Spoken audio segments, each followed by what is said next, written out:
Welcome to this tutorial brought to you by River City Graphics. Today I'm going to be showing you how you can retain transparency when exporting files from After Effects. So to get started, we're going to open up After Effects. And I basically have just a blank new composition right here. So the first thing that we're going to do is actually just build something on stage. So what I'm going to do is just go up to Layer, New, and I'm just going to go to Solid. And I'm just going to make a blue solid. You can pick whatever color you want. We'll click OK. Alright, so now I'm just going to take and make a circle, and I'm just going to try and make something with a little bit of transparency, a little bit of feathering, so you can kind of get a good idea of what exactly we're doing here in After Effects. So I'm going to go up and grab my ellipse tool. Now, this isn't actually drawing a circle. What this is doing is when you drag out and hold shift, it's taking and drawing a mask for a circle. So you're actually masking that solid that you made. So once I do that, then you can see that I have a new mask on my royal blue solid, and you can take and click this little triangle to go down. Close that up a little bit so you can see a little better. And what we can do is actually take the mask feathering and turn that up, and you'll start to see it actually begin to feather our circle. Now, seeing as we did that, it actually makes our circle a little smaller, so what you can actually do is take this mask expansion and kind of turn that up, and then you can even, once you've done that, feather it a little bit more. So we can get a nice fade on our circle. I might turn that down a little just so it doesn't touch the edge. Alright, so now once we've done that, you can take and, I don't know, put whatever else you want. Maybe we want to take and put some text. So we'll make a new text layer, and we'll just do RCG for River City Graphics. And once I have that, basically I have a little stroke on it over here. You can take and change that around to whatever color you want on your stroke, and then you can crank up the stroke value using this option right here. So I'm just going to take and scale that down, and now we have a nice little graphic. Nothing super fancy, but it has some transparency back here in the background. Now the thing about After Effects is if we were to take and save this out right now, I'm going to show you exactly how you can do that. We're going to make sure you have this little render queue option open. I think if you don't have that, you can go up to Window, and then you can see render queue, and it'll pull it up. So what you want to do is make sure that you've clicked on your comp window and it's outlined in yellow so that you know that that window is activated. Then go up to Composition, Add to Render Queue. Alright, so now that we've added it to the render queue, one thing we need to check in our composition settings is we want to make sure that this is not a super long composition. So I'm just going to scroll in, and basically it will only export what you have in your little work area. So this area that you have kind of quarantined off. So I have it from 0 to 1 second, no animation in there, but we just want to keep it short so that it renders quick. So we'll go to the render queue, and what we want to do is basically just leave it on the default settings for now. We can take and call this no_transfer, no transparency, save that, and then hit render. So it's going to render to my desktop lickety split because it's only a 1 second video. And what we can actually do is take and go to New Composition, just make another composition with the same settings, 1080p. And then I can take and import that from the desktop. I'll just say no trans. We'll pull that in, and then we can drag it out. Now you'll see what happens is when we export that, it becomes a black shape.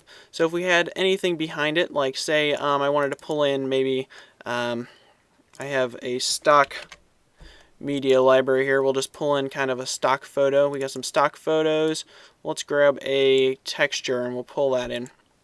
So you can see if we actually layer this texture on here and drag it below our graphic that we made, you can see that After Effects makes, just with its default settings, will take and export black, even though we put nothing behind it. If we go back to our composition where we made this graphic, so that's composition 1, you can see that there's nothing underneath this. We have our royal blue solid, which is being masked, and we have our text. There's no black underneath there, but because we didn't specify it to be exported with transparency, we get this nice black outline on our video. So I'm just going to take and turn that layer off because that's no good to us. So what we want to do is come back into Composition 1, and if you actually want to see the transparency within After Effects, what you can do is click this little checkerboard icon next to your active camera button, and you can see when you hover over it, it shows toggle transparency grid, and if you click that, now this didn't actually enable transparency in your save file, but what it does is allows you to see what is actually transparent. So it's a lot like creating a transparent document in Photoshop. So once you've done this, the real magic happens when you're in the render queue. So I'm just going to take and delete out our old one. It basically just keeps this clean. You don't have to do that. But I'm just going to go back to composition 1, go up to composition, click add to render queue. So now we have a new file in here, and what we're going to do is click where it says lossless, and it's going to pull up this dialog box, and you have some different settings in here. You can enable audio if you have that. What we're looking for is the channels option where it says RGB. We're going to click on that and go down to RGB plus alpha. Now the alpha channel, which is what we're actually selecting, both RGB and alpha, the alpha is what holds the transparency. So when we export both of those, you're actually going to retain your transparency much like you would in a PNG file. So I'm just going to click OK. We can take and save this one as transparent. Okay, we'll save that to the desktop, and don't forget to click render. We'll go over to composition 2, and now we can take and double click within our files right here, and it'll bring up a window to import.